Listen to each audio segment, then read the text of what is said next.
جوان ماشاءاللہ بیٹھے ہوئے ہیں، جوان ہے، گناہ ہو جائے نہیں بچ پا رہا گناہوں سے، نہیں چھٹتے گناہ.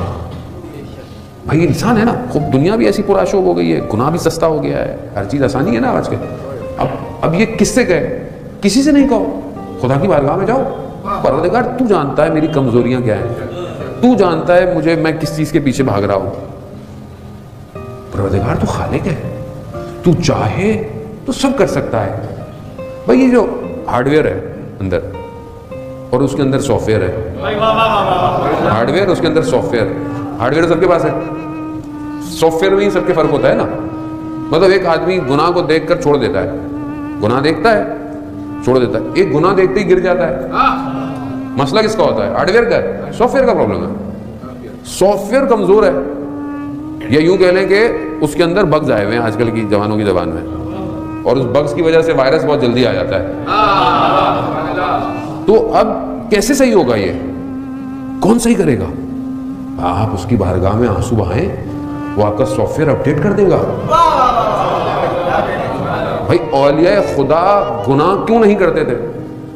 یا مطلب اور تھوڑا سا آئیں قرآن کا بہترین واقعہ کہ حضرت یوسف علیہ السلام پہنچے، زلیخا سامنے ہے، 7 دروازے بند ہیں، 7 دروازے بند ہیں. یعنی انسان اس طرف آ گیا کہ ڈیڈ اینڈ ہے، سامنے گناہ. لیکن حضرت یوسف نے یہ نہیں کہا کہ مطلب زلیخا کو کہ مطلب تمہارا شوہر کیا سوچے گا یا کیا، کچھ نہیں. خالق پروردگار تیری پناہ چاہتا ہوں. خدا نے کیا کیا؟ اصلا حضرت یوسف کو زلیخا تو نظر ہی نہیں آ رہی تھی، شیطان نظر آ رہا تھا. کیسے ہوتا ہے یہ واقعہ؟ ایسے نہیں ہے، قرآن ایسے قصے بیان نہیں کر رہا تھا. یعنی جب آپ خدا کی طرف جائیں گے، خدا آپ کے لیے گناہ کی لذت کو ختم کر دے گا. لذت گناہ نہیں رہے گی، آپ کے اندر طاقت آ جائے گی. اس لیے کہتے ہیں کہ لذت ترک لذت میں ہے.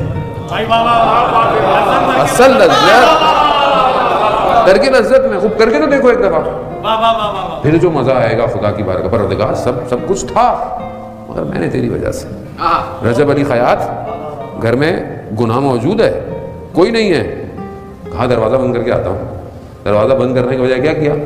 کہا پروردگار کوئی بھی نہیں دیکھ رہا، سب کچھ ہے، تیری خاطر دروازہ کھول کے باہر جا رہا ہوں، تو میری خاطر کیا کرے گا؟ کہا جیسے ہی باہر گئے پروردگار نے عالم برزخ کھول دیا.